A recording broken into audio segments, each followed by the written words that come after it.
కరీంనగర్ ఉమ్మడి జిల్లా ఎలుగుబంట్ల సహజ ఆవాస ప్రాంతం ఎత్తైన గుట్టలు అడవులు నీటి వనరులతో కూడిన లోయల్లో గుడ్డెలుగులు ఎక్కువగా ఉంటాయి. అయితే కంకర గ్రానైట్ తవ్వకాలు అడవుల నరికివేత సెలయేళ్లలో నీటి ప్రవాహాలు తగ్గడంతో క్రమంగా ఎలుగుబంట్ల సంఖ్య తగ్గుతుంది.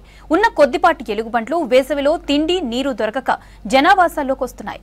ఎవరైనా దారిలో కనిపిస్తే దాడి చేసి గాయపరుస్తున్నాయి. అడవుల్లో గుట్టల్లో ఉండాల్సిన ఎలుగుబంట్లు జనావాసాల్లోకి వస్తున్నాయి. గ్రామాల్లోకి పట్టణాల్లోకి ఎలుగుబంట్లు రావడం కరీంనగర్ జిల్లాలో చాలా కామన్ అయింది.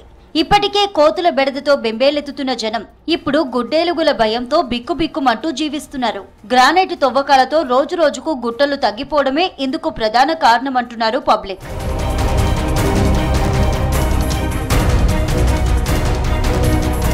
కరీంనగర్ జిల్లాలో దొరికే గ్రానైట్ రాయి అంతర్జాతీయంగా చాలా ఫేమస్.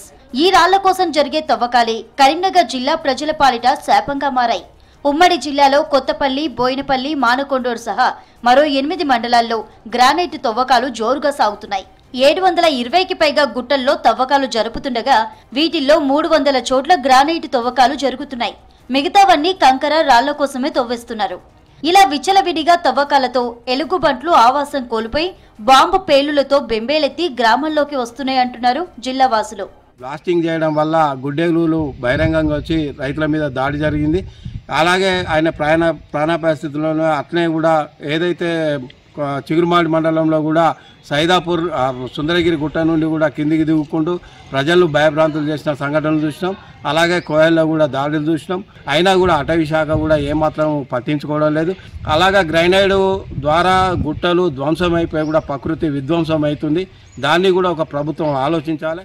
గుట్టల్లో ఉండాల్సిన బల్లూకాలు జనావాసాల్లోకి వచ్చి ప్రమాదాల బారిన పడుతున్నాయి. కొన్ని సందర్భాల్లో ప్రాణాలు కోల్పోతున్నాయి.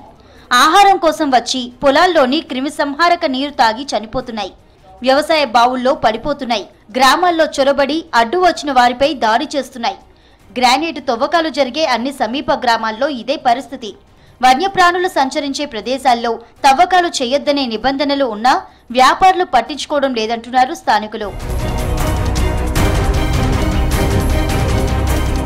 కరీంనగర్ జిల్లా రేకుర్తి గుట్టల నుంచి వచ్చే ఎలుగుబంట్లు శాతవాహన యూనివర్సిటీలో చొరబడి ఇప్పటికే పలుమార్లు విద్యార్థులను భయపెట్టాయి. 2 సార్లు సీసీ కెమెరాలతో వాటి ఆచూకీ గుర్తించిన అధికారులు వాటిని పట్టుకోవడంలో విఫలమయ్యారు. ఇక తాజాగా హుజూరాబాద్ మండలం కాట్రపల్లిలో బాణాల హరీష్ అనే యువకునిపై ఎలుగుబంటి దాడి చేయడంతో తీవ్రంగా గాయపడ్డాడు. పైగాడు పోతుంటే మాకు గుడ్డెలు కొట్టింది, మీద పడ్డది. చిన్న పిల్లల వాళ్ళ పరిస్థితి ఏంది, ఎవరు పట్టించుకుంటారు సార్? పట్టించుకుని ఏమన్నా సహాయం చేస్తే పిల్లలకు ఆదేరు సార్. కొత్తపల్లి మండలంలోని ఒద్యారం సమీపంలోని సబ్స్టేషన్ దగ్గర తరచూ ఎలుగుబంట్లు సంచరిస్తున్నాయి. దీంతో విద్యుత్ సిబ్బందితో పాటు స్థానికులు బిక్కుబిక్కుమంటూ కాలం వెళ్లదీస్తున్నారు. గతంలో ఓ ఎలుగుబంటి కరీంనగర్ జిల్లా కేంద్రంలోని పోలీస్ హెడ్ క్వార్టర్ అక్కడి నుంచి ఫారెస్ట్ ఆఫీస్లోకి చొరబడి హంగామా చేసింది. ఇక మరో సందర్భంలో నగరంలోని టవర్ సర్కిల్ ఏరియాలోని బిఎస్ఎన్ఎల్ కార్యాలయంలో తిష్ట వేసింది. ఇలా తరచూ జనావాసాల్లోకి వచ్చి భయపెడుతున్నాయి. ఒకప్పుడు గుట్టల్లో ఎలుగుబంట్లు ఎక్కువగా ఉండేవని, ఇప్పుడు వాటి సంఖ్య గణనీయంగా తగ్గిందన్నారు స్థానికులు. ఉన్న కొన్నింటికి కూడా ఆవాసాలు లేకపోవడంతో అవి గ్రామాల్లోకి వస్తున్నాయన్నారు. గ్రానైట్లు దాదాపు 70 వరకు ఉన్నాయి. అక్కడ వివిధ రకాల కాంట్రాక్టర్లు వాళ్ళ ఇష్టరీతిన బ్లాస్టింగ్ చేయడం వల్ల అక్కడున్న ఎలుగుబంట్లు, అడవి పందులు, నక్కలు, వివిధ రకాల జంతువులు జనవాసాలకు రావడం జరుగుతుంది. ఈ మధ్య కాట్రపల్లి దగ్గర ఒక వ్యక్తి మీద ఎలుగుబంటి కూడా దాడి చేసింది.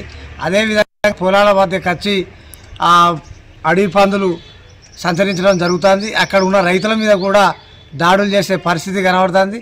దీని మీద రైతులు, ప్రజలు చాలా ఇబ్బంది పడతారు. నిజానికి ఎలుగుబంట్లు మనుషులు కనిపిస్తే పారిపోతాయని, కానీ ఆకలి సమస్య పెరిగిపోవడంతో ఎలుగుబంట్లు మనుగడ కోసం మనుషులపై దాడి చేస్తున్నాయన్నారు నిపుణులు. ఎలుగుబంట్లు అడవుల్లో ఉండే బెర్రీ ఫలాలు, చెట్ల బెరడు తింటాయని, వేసవిలో అవి దొరక్కపోవడంతో జనావాసాల్లోకి వచ్చి దూకుడుగా ప్రవర్తిస్తున్నాయన్నారు. వాటిని రెచ్చగొట్టకుండా తమకు సమాచారం ఇస్తే పట్టుకొని అటవీ ప్రాంతంలో వదిలేస్తామన్నారు అటవీ అధికారులు.